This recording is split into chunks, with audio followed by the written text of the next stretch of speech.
मित्रों नमस्कार। मैं धनीराम पटेल, एडवोकेट बिलासपुर छत्तीसगढ़।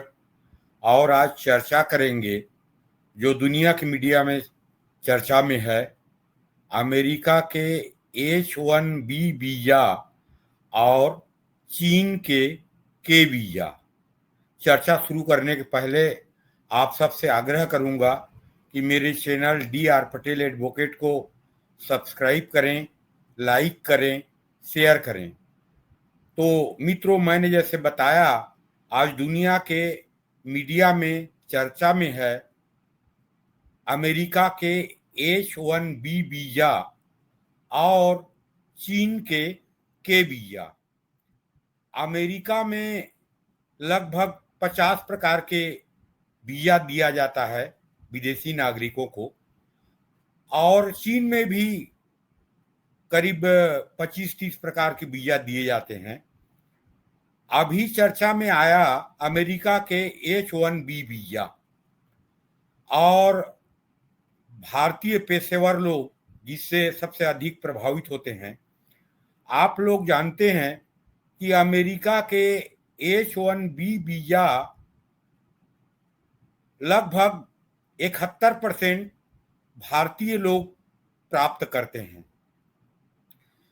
अभी 3 दिन पहले अमेरिकी सरकार ने घोषणा किया कि H-1B वीजा जो पहले उसका शुल्क था 6 लाख, उसको अब 88 लाख, लगभग $1 लाख कर दिया जाएगा। और उस घोषणा में भी कहा गया कि हर वर्ष $1 लाख लगेगा।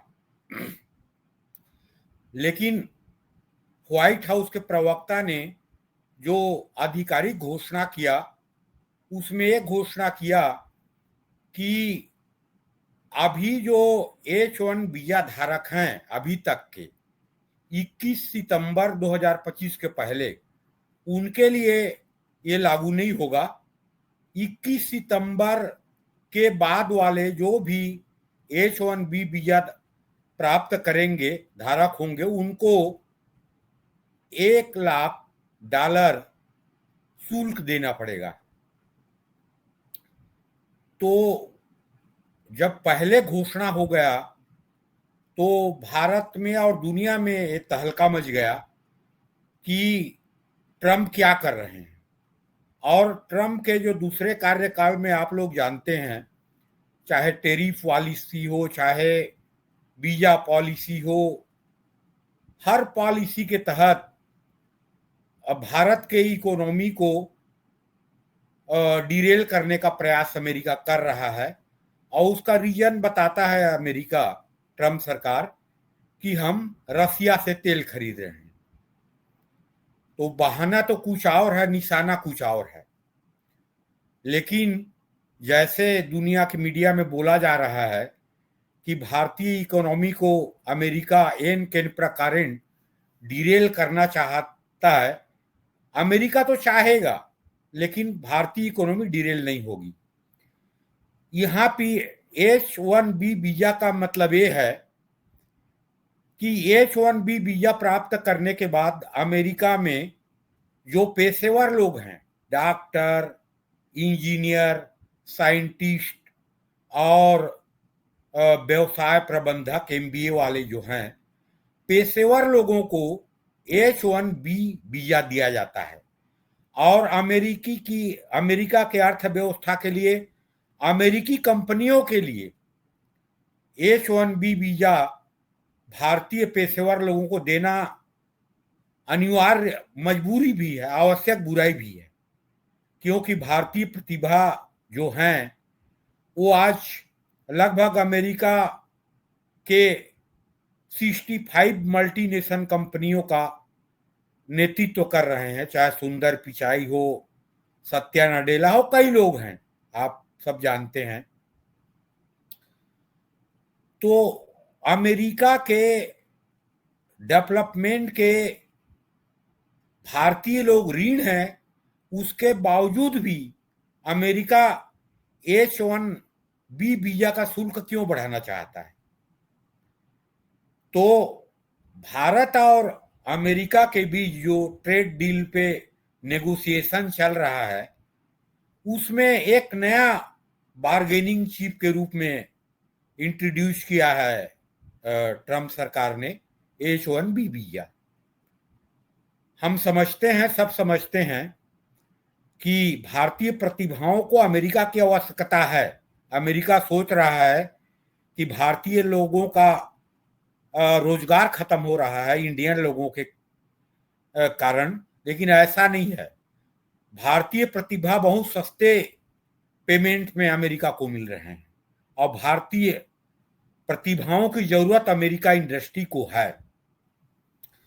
और H-1B वीजा 3 साल के लिए होता है और उसको अगले 6 साल तक 3-3 साल के लिए एक्सटेंशन दिया जा सकता है। और उसके बाद अमेरिकी सरकार ग्रीन कार्ड प्रदान करता है और ग्रीन कार्ड प्राप्त करने के बाद स्थायी रूप से अमेरिका में व्यवसाय करने और रहने के प्रमाण पत्र मिल जाते हैं और उसके बाद सिटीजनशिप मिल जाता है। और अमेरिका एक लोकतंत्रीय देश है, डेमोक्रेटिक कंट्री है। जहां तक चाइना की बात करें तो चाइना आज के डेट में दूसरे नंबर की आर्थिक महाशक्ति है। पर कैपिटा इनकम वहाँ भी $13,000 है और वहाँ का पॉपुलेशन है लगभग 1 अरब 40 करोड़ और अमेरिका का पॉपुलेशन है 35 करोड़ और अमेरिका में पर कैपिटा इनकम है $85,000। लेकिन चीन का भी जो इंफ्रास्ट्रक्चर है और वहाँ सिविक सेंस है, आज के डेट में मैं देखता हूँ अमेरिका से बहुत बेहतर है रहने के लिए। हाँ, यहाँ पे एक बोला जा सकता है कि चीन में लोकतंत्र नहीं है, सिटीजनशिप देने की प्रक्रिया वहाँ नहीं है, ना दिया जाता है। लेकिन के वीजा में ये प्रावधान किया गया है कि के वीजा जो बाहर के पेशेवर लोग हैं, खासकर के वीजा साउथ एशियन लोगों के लिए जारी किया गया है, जो सबसे अधिक खास तौर पर भारत के लिए कहना चाहिए। तो के वीजा के तहत कोई शुल्क नहीं है, कोई समय सीमा नहीं है, लेकिन सिटीजनशिप वहां चीन में मिलता नहीं है। अमेरिका में एक लोकतांत्रिक देश है और भारत के लगभग 40 लाख लोगों को वहां सिटीजन मिल चुका है इसी प्रोसेस से, पेशेवर लोगों को। और H-1B वीजा के माध्यम से ही पिछले 30-40 साल से भारतीय पेशेवर लोग हैं, वो स्किल्ड लोग हैं, वो अमेरिका जा रहे हैं। चीन में बहुत कम लोग जाते हैं, ये कहना चाहिए कि अभी तक जाते ही नहीं हैं। लेकिन आज चीन ने अपने प्रतिद्वंदिता के कारण और अपने जरूरत के कारण के वीजा जारी किया है। निसंदेह चीन हमारा दुश्मन है। निसंदेह चीन भी चाहता है कि इंडिया की इकोनॉमी आगे ना बढ़े और चीन के बराबरी में नहीं आ सके। लेकिन चीन में जो सिविक सेंस है, चीन में जो वर्क कल्चर है, चीन के जो इंफ्रास्ट्रक्चर है, चीन में जो इनोवेशन आविष्कार हो रहे हैं, और चीन भी अपने आप को विकसित राष्ट्र नहीं मानता, विकासशील राष्ट्र मानता है। लेकिन उसने लक्ष्य निर्धारित किया है कि 2030 तक अपने आप को चीन विकसित राष्ट्र बना लेगा, जो समय सीमा तय किया है। भारत ने तय किया है 2047। लगभग 17 साल के अंतर है। और इसको ये मान सकते हैं कि चीन भारत से 17 साल आगे है। लेकिन भारतीय जो स्किल्ड लोग हैं, पेशेवर लोग हैं, उनको तो नौकरी करना है। अमेरिका में जाके कोई राष्ट्रपति तो बनना नहीं है। चीन भी उनको जितने समय तक चाहे रहने के लिए दे रहा है। चीन भी अच्छा पेमेंट की ऑफर कर रहा है। तो चीन को भी एक विकल्प के रूप में स्वीकार करनी चाहिए। वहां भी इनोवेशन में भाग लेनी चाहिए, इंटरप्रेन्योरशिप में भाग लेनी चाहिए। वहां भी आज बड़े बड़े कंपनियों में नौकरी जॉब एक्सेप्ट करना चाहिए। क्यों नहीं करना चाहिए? अमेरिका के पीछे क्यों पड़े रहें? और अमेरिका में आज भारतीयों के खिलाफ जितना रेसिज्म जो है, घृणा है, रेसिज्म जो है, वो चीन में बिल्कुल नहीं है। आप देखेंगे, हालांकि भारत के बहुत कम लोग, लगभग 8-10 हजार लोग चीन में रहते हैं, लेकिन जो रहते हैं उनके खिलाफ कोई भी रेसिज्म नहीं है, घृणा नहीं है। अमेरिका में घृणा है। अमेरिकी लोग भारतीयों से जलते हैं क्योंकि हमारे लीडिंग जॉब है, बहुत बड़े बड़े कंपनियों में सीईओ है, सब भारतीय लोग ले रहे हैं। लेकिन भारतीय लोग ऐसे नहीं ले रहे हैं, अपने प्रतिभा के कारण ले रहे हैं, अपने वर्क क्षमता के कारण ले रहे हैं। लेकिन अमेरिकी सरकार भारत की इकोनॉमी को डिरेल करने के लिए और अपने जो गुरूर है, अमेरिका जो चाहता है, जो ट्रम्प सरकार खासकर चाहता है कि भारत मैं जैसा चाहूं वैसा करे। भारत भी एक तीसरी नंबर की आर्थिक शक्ति बनने वाली है। अब भारत तो करेगा नहीं।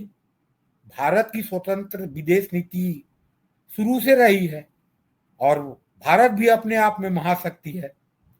और भारत को भी मैं समझता हूं कि यही इंफ्रास्ट्रक्चर बनाना चाहिए, इनोवेशन में ध्यान देना चाहिए और यहाँ भी इंडस्ट्री बनानी चाहिए, ताकि जो स्किल्ड पेशेवर लोग हैं, चाहे आईटी के हो, चाहे टेक्नोलॉजी के हो, चाहे व्यवसायिक प्रबंधन के हो, चाहे साइंस के हो, वो भारत में ही जॉब करें, भारत में ही इंटरप्रेन्योरशिप इस्टेब्लिश करें और भारत को ही विकसित राष्ट्र बनाएं। एक जॉब करने की प्रवृत्ति, जो नौकरी करने की प्रवृत्ति भारतीय प्रतिभाओं में है, उससे हट के कुछ काम करनी चाहिए और भारत सरकार को भी इसमें प्रोत्साहन देना चाहिए। जहां तक अमेरिका को छोड़ के चीन नहीं जाना चाहिए, जैसे मीडिया में चर्चा होता रहता है, तो ऐसा नहीं है। अच्छे जॉब की ऑफर मिल रही है, इनोवेशन के लिए ऑफर मिल रहा है, इंटरप्रेन्योरशिप के लिए ऑफर मिल रहा है चीन में। तो भारतीय प्रतिभाओं को जाना चाहिए। जैसे मैंने पहले बताया, चीन की वर्क कल्चर, चीन के लोगों में डिसिप्लिन, चीन की लोगों की राष्ट्रवाद और चीन में जो सिविक सेंस है, नागरिक संवेदना है, वो अमेरिका से 30 साल आगे है आज के डेट में। चीन में तो, अमेरिका में तो आप कहीं भी जाएं, हर दिन गोली चल रहा है। एक कस्बा हो, शहर हो, स्कूल हो, कॉलेज हो, वहां कहीं भी आप चोरी करते हुए लोगों को देख लेंगे। कहीं भी शहरों में आप लोगों को देखेंगे कि ड्रग्स के सेवन करते हुए घूम रहे हैं और जो राहगीर हैं उनको लूट रहे हैं। तो सिविक सेंस तो चीन उस मामले में अमेरिका से कई गुना आगे है। तो जहां की कल्चर, वर्क कल्चर हो, जहां सिविक सेंस हो और अच्छे जॉब की ऑफर मिल रही है, तो अंतर्राष्ट्रीय राजनीति में कोई किसी का दोस्त नहीं होता है, ना कोई दुश्मन नहीं होता है। हाँ, चीन हमारा घोषित दुश्मन है, इसमें कोई संदेह नहीं है। उसका कारण है कि चीन हमेशा भारत को परेशान करने के लिए पाकिस्तान जैसे आतंकवादी राष्ट्र का सपोर्ट करता है। हमारे 38,000 वर्ग किलोमीटर जमीन को 62 के युद्ध में कब्जा करके रखा है। गाहे बगाहे परेशान करता रहा है और कहता रहता है कि अरुणाचल मेरा है, अक्साई चीन में और मेरे एरिया मेरे हैं। लेकिन उसमें अगर ना जाएं और भारत और चीन के जो संबंध अभी कुछ सुधरे हैं अंतर्राष्ट्रीय राजनीतिक परिस्थितियों के कारण, अमेरिका के ट्रम्प सरकार के दिशाहीन नीतियों के कारण, तो हमें एक विकल्प के रूप में जो यहाँ के टैलेंट हैं, पेशेवर लोग हैं, उनको चीन को जरूर स्वीकार करना चाहिए। और चीन को तो स्वीकार करना चाहिए और भारत सरकार को भी अमेरिका के सामने झुकना नहीं चाहिए। और अमेरिका ने भी कुछ समझा, जो घोषणा किया था वो जो इकोनॉमिक एडवाइजर है ट्रम्प के, कि हर साल देना पड़ेगा $1 लाख। बाद में बोले कि एक वन टाइम देना पड़ेगा, और वो भी 21 सितंबर 2025 के बाद जो ग्रीन कार्ड प्राप्त करेंगे उनको देना पड़ेगा। तो समझ तो वो भी रहा है। और अमेरिका और भारत की जो इकोनॉमिक रिलेशन है और इंडियन डायस्पोरा की जो सिचुएशन है, तो अमेरिका चाह कर भी इंडियन कम्युनिटी को और भारत को इग्नोर नहीं कर सकता, चाहे दिशाहीन ट्रम्प जो भी करे। लेकिन चीन भी हमको दुश्मन होते हुए अच्छा विकल्प दे रहा है।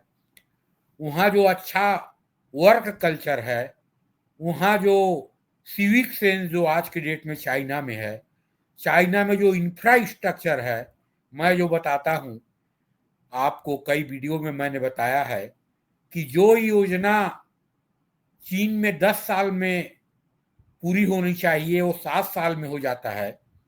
और भारत में जो योजना 5 साल में होनी चाहिए वो 10 साल में पूरा होता है। इसमें हमें छुपाने की जरूरत नहीं है।